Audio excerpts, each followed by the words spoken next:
बहुत समय पहले की बात है। राजपुर की पहाड़ियों में बसे एक छोटे से गांव मंगलपुर में रामलाल अपनी पत्नी गीता, बेटी मुन्नी और बूढ़ी माँ कमला के साथ रहता था।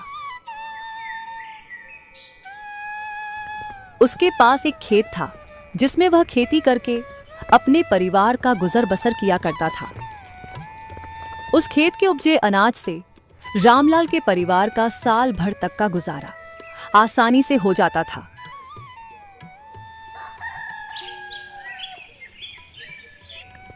एक दिन सुबह सुबह जब रामलाल अपने खेत में काम कर रहा होता है, तभी उसकी बेटी मुन्नी उसके पास दौड़ी दौड़ी आती है। पापा पापा, जल्दी घर चलो, दादी की तबीयत बहुत खराब हो गई है। यह सुनकर रामलाल बहुत घबरा जाता है और मुन्नी के साथ घर की तरफ दौड़ता है। वह घर जाकर देखता है कि उसकी माँ की तबीयत बहुत ज्यादा बिगड़ गई है।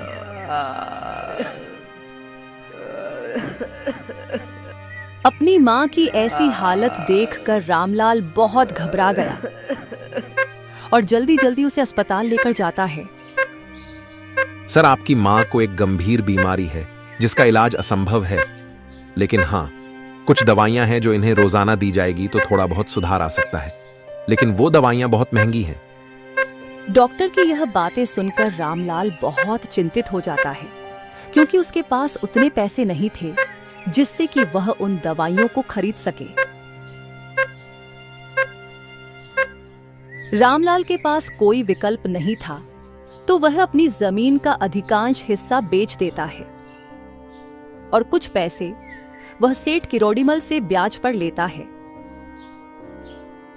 कमला के महंगे इलाज और महंगी दवाइयां होने के कारण रामलाल की लगभग सारी जमीन धीरे धीरे करके बिक गई थी और अब रामलाल के पास खेती करने के लिए जमीन का एक छोटा सा टुकड़ा बचा था। अब रामलाल के हालात पहले से भी दयनीय हो गए थे। अब उससे अपने परिवार का गुजारा चलाना भी बड़ा मुश्किल हो रहा था। उस छोटे से खेत के टुकड़े में इतना भी अनाज नहीं हो पाता था कि घर के लिए खाने लायक अनाज बचाकर उस सेठ किरोड़ीमल का कर्ज चुका सके।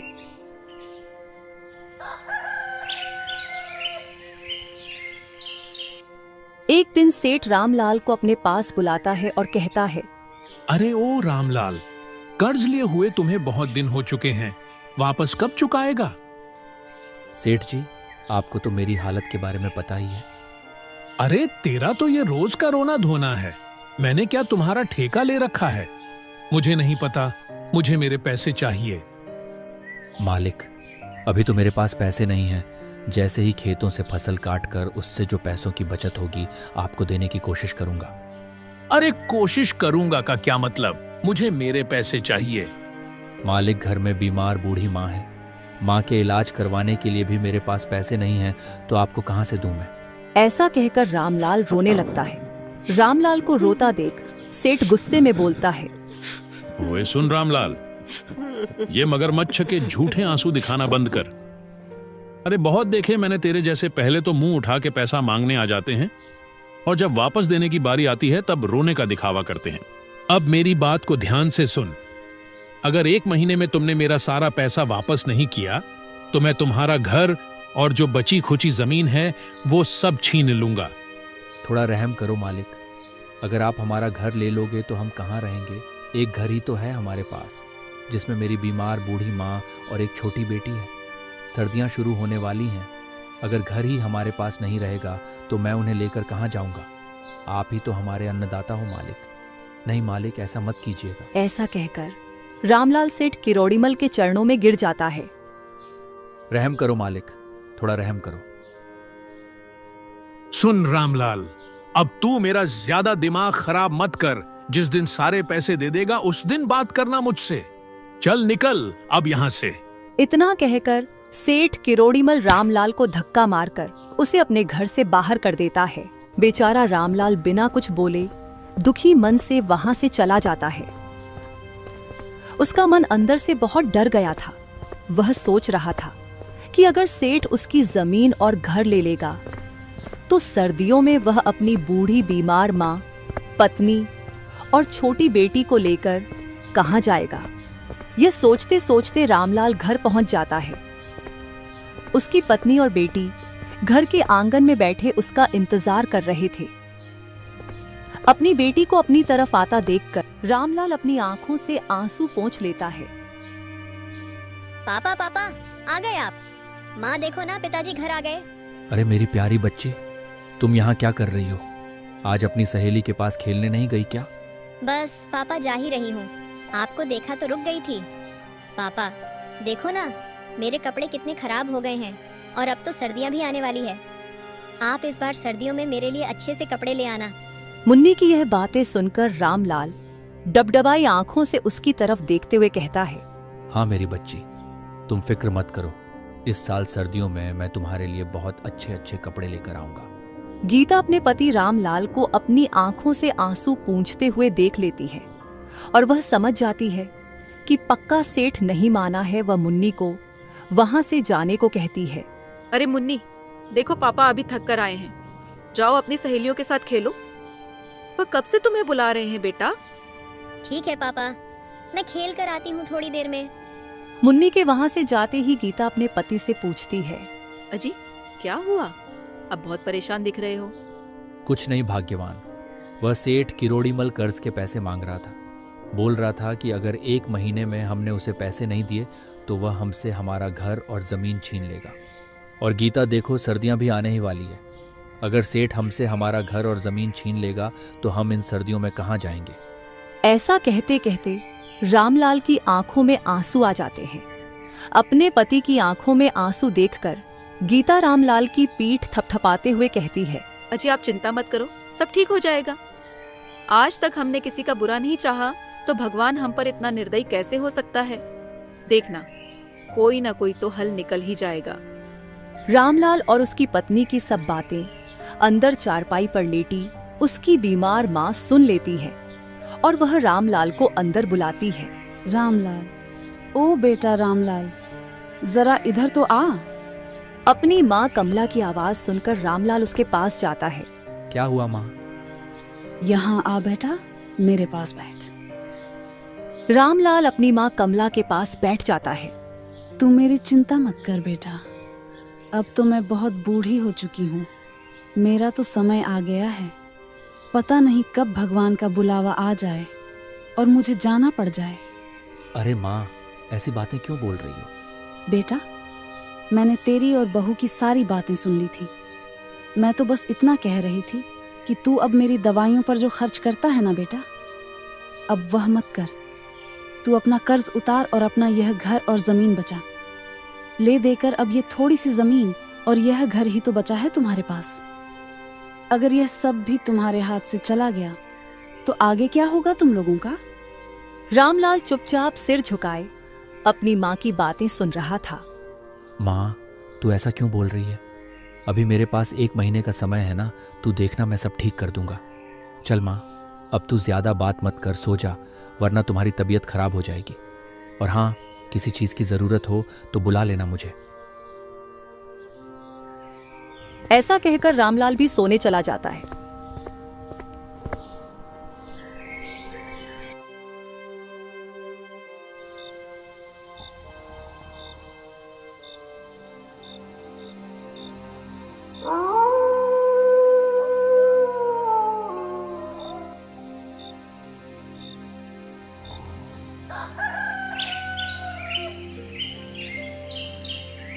सुबह उठते ही रामलाल अपनी पत्नी से कहता है, सुनो भाग्यवान, अभी फसल तैयार होने में कुछ समय बाकी है और सर्दियां भी अभी आने ही वाली है, तो क्यों ना इतने दिन में कुछ काम धंधा कर लूं, जिससे कि सेठ का कुछ कर्ज भी चुकता हो जाएगा और सर्दियों के लिए कंबल वगैरह भी आ जाएगा।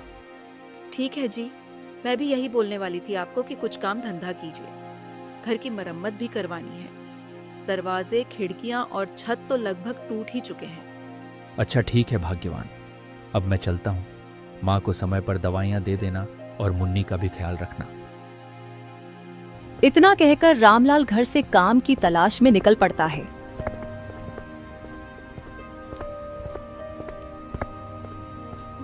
रामलाल पूरे मंगलपुर गांव में काम का पता करता है।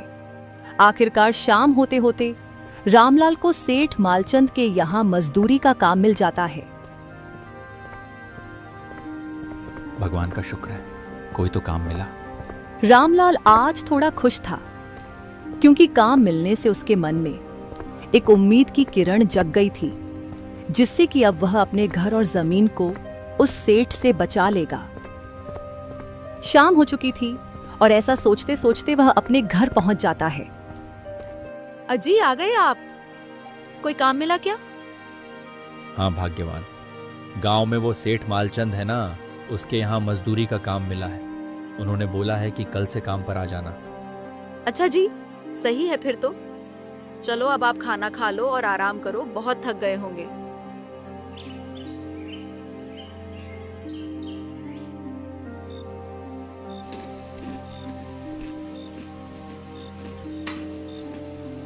रामलाल खाना खाकर अपनी मां के हालचाल पूछता है और फिर सोने चला जाता है।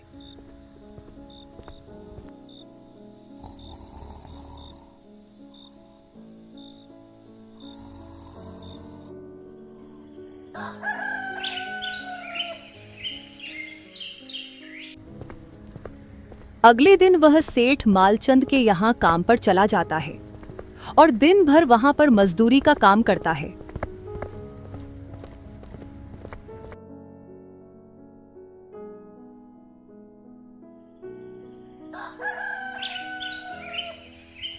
इस प्रकार उसे काम करते करते लगभग 1 महीना होने को आया था। सर्दियों ने भी अपने पैर पसार लिए थे और उधर उसकी फसल भी पूरी तरह से पककर तैयार हो गई थी।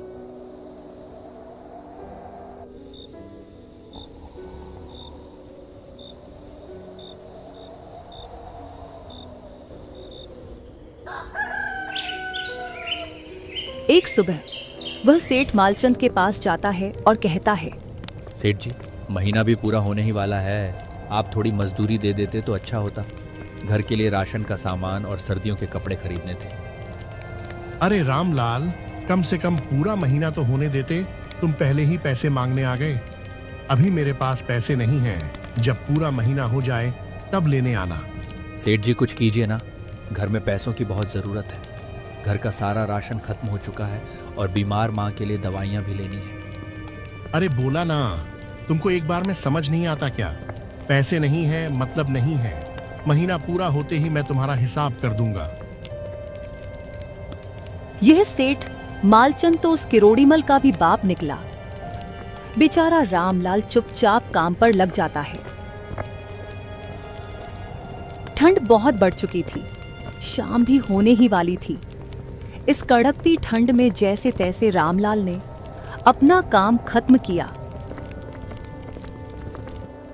और फिर बेचारा दुखी मन से घर के लिए रवाना हो जाता है। रामलाल की पत्नी घर के आंगन में बैठी उसके आने का इंतजार कर रही थी। अजी, आज इतनी देरी क्यों कर दी आने में? और आपका मुंह इतना उतरा हुआ क्यों है? अरे भाग्यवान, अब क्या ही बताऊं। सेठ मालचंद से थोड़े पैसे मांगने गया था घर की ज़रूरतों के लिए, लेकिन वो तो गुस्से में मुझ पर ही चिल्ला रहे थे। बोल रहे थे कि 1 महीना तो पूरा होने दो, तुम्हारा हिसाब कर दूंगा। अजी, ये ऐसे लोग हमको ही क्यों मिलते हैं? लेकिन आप चिंता मत करो, मैं आज खेत जाकर आई थी, हमारी फसल पककर पूरी तरह तैयार हो गई है। कल आप काम पर मत जाना, हम फसल की कटाई करेंगे। अच्छा ठीक है भाग्यवान, लेकिन मजदूर को भी तो हक है ना, उसे पैसे समय पर मिलने चाहिए। किसी ने कहा है ना कि मजदूर का पसीना सूखने से पहले उसको उसकी मजदूरी मिल जानी चाहिए, लेकिन ये आजकल के सेठ लोग ये बात क्या ही समझेंगे। अजी आप ठीक कहते हो, लेकिन क्या कर सकते हैं? चलो रात होने वाली है, अब आप हाथ मुंह धो लो, खाना खाते हैं, फिर सुबह फसल की कटाई करने भी तो जाना है।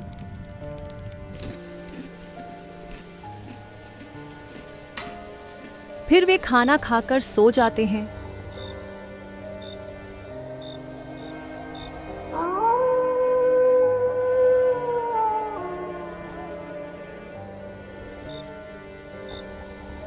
रात के लगभग 2 बज रहे थे। अचानक मौसम बहुत खराब हो जाता है और जोर जोर से हवाएं चलने लगती हैं। फिर बहुत जोरों से बारिश शुरू हो जाती है।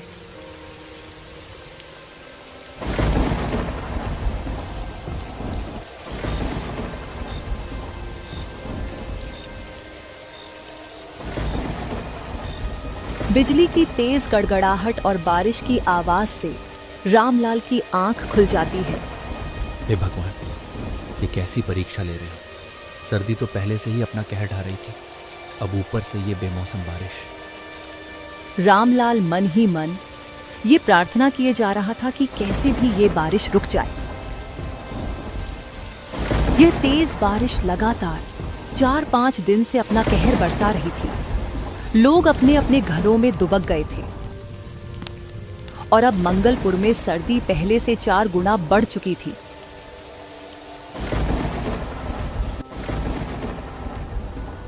देख रही हो भाग्यवान, ये बारिश तो रुकने का नाम ही नहीं ले रही। हाँ जी, ऊपर वाला ही जाने ये कब रुकेगी। हमारी फसल का भी पता नहीं क्या हाल हो गया होगा। भगवान करे हमारी फसल सही सलामत हो। बारिश को कुछ कम होने दो भाग्यवान, फिर हम फसल देखने चलेंगे।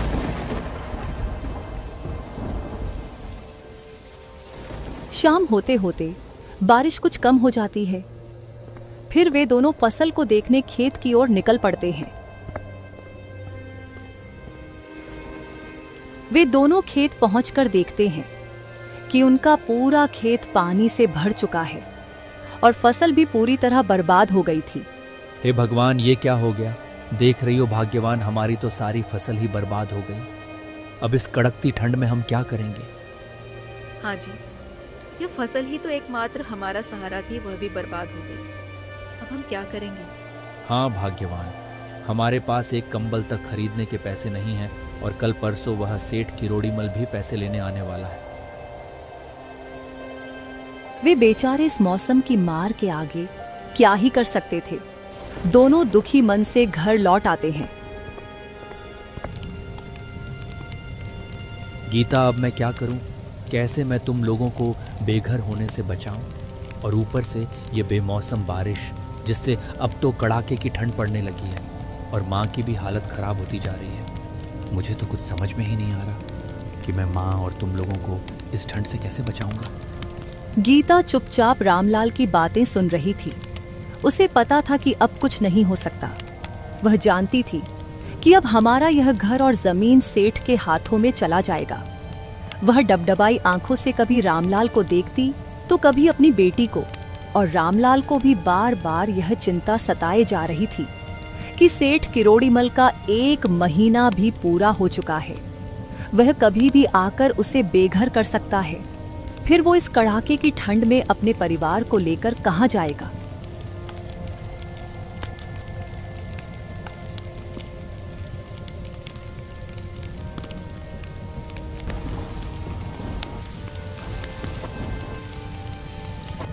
उस रात बेचारा रामलाल और उसकी पत्नी बिना खाना खाए ही सो जाते हैं।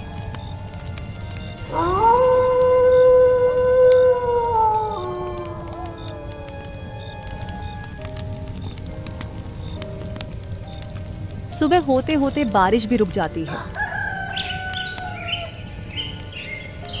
रामलाल को दिया गया 1 महीने का समय पूरा हो चुका था और सेठ किरोड़ीमल अपने आदमियों के साथ रामलाल के घर पहुंच जाता है।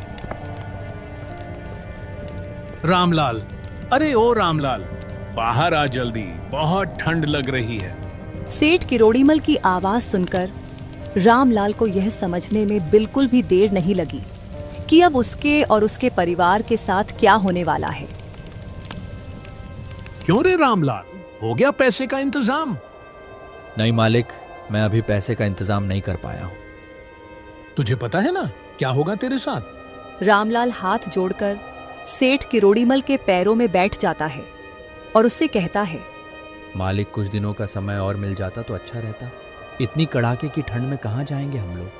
कुछ तो तरस खाइए हम पर मालिक। सेठ किरोड़ीमल गुस्से से आग बबूला हो जाता है और रामलाल से कहता है, अरे बहुत समय दे दिया तुमको।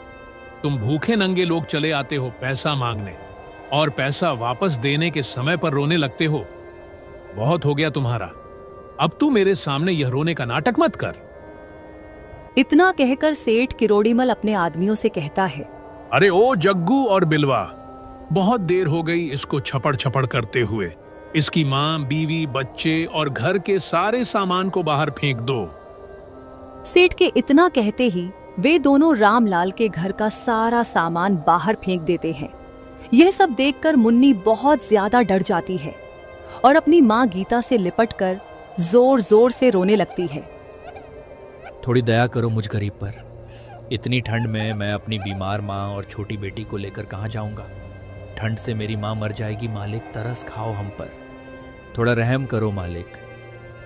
सेठ किरोड़ीमल रामलाल की एक नहीं सुनता है और उसके सारे सामान को बाहर फेंकवा देता है।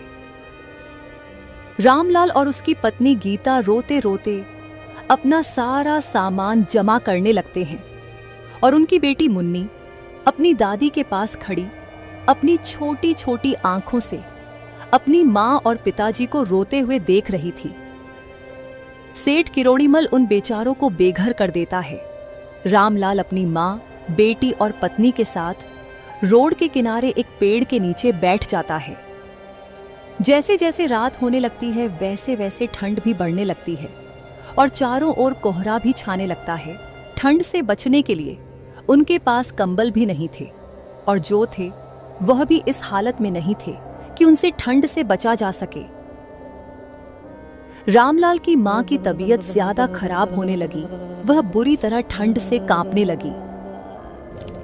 रामलाल अपनी मां को ठंड से बचाने के लिए आग जलाता है। तब उसकी मां को थोड़ा आराम मिलता है। जैसे तैसे करके उन्होंने पूस के महीने की वह ठंडी रात गुजारी।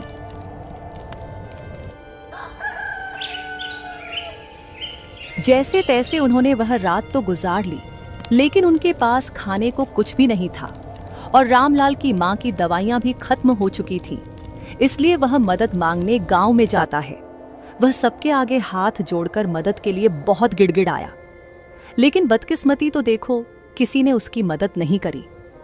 मदद के लिए भटकते भटकते बेचारा रामलाल पूरा दिन बिता देता है, लेकिन फिर भी उसके हाथ खाली के खाली थे। रात भी होने ही वाली थी तो वह अपने परिवार के पास वापस चल पड़ता है। कितने बेरहम हैं ये गांव के लोग, किसी ने भी मेरी मदद नहीं करी। जब रामलाल अपने परिवार के पास पहुंचता है, उस समय उसकी मां अपनी आखिरी सांसें गिन रही थी। वह अपनी मां की तबीयत के बारे में अपनी पत्नी से पूछता है। अब माँ की तबीयत कैसी है गीता? और पता है, आज मैंने पूरे गांव में बहुत लोगों से मदद मांगी, उनके सामने बहुत गिड़गिड़ाया, लेकिन किसी ने मेरी कोई मदद नहीं करी। वे दोनों आपस में बातें कर ही रहे थे कि तभी कमला ने अपनी आंखें हमेशा हमेशा के लिए मूंद ली। वह बेचारी इस बेरहम ठंड के थपेड़ों को नहीं सह पाई। रामलाल पर तो मानो दुखों का पहाड़ टूट पड़ा हो। उसकी आंखों के सामने उसकी मां ने दम तोड़ दिया और वह कुछ भी नहीं कर सका। अजी, आप शांत हो जाइए। पता नहीं ऊपर वाले ने हम गरीबों की किस्मत कैसे लिखी है। ये मौसम भी बनाए तो हम गरीबों को सताने के लिए।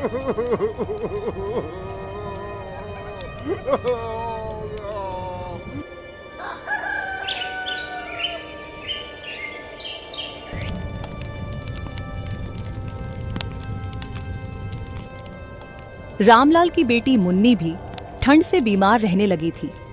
अपनी मां को रामलाल ने खो दिया था, पर वह अब अपनी बेटी को नहीं खोना चाहता था। उसने अपने मन में यह फैसला लिया कि वह अब अपनी बेटी को और तकलीफ नहीं होने देगा। रामलाल लोगों के खेतों में मेहनत मजदूरी करने लगा और उसकी पत्नी गीता भी लोगों के घरों में खाना बनाने और मेहनत मजदूरी का काम करने लगी।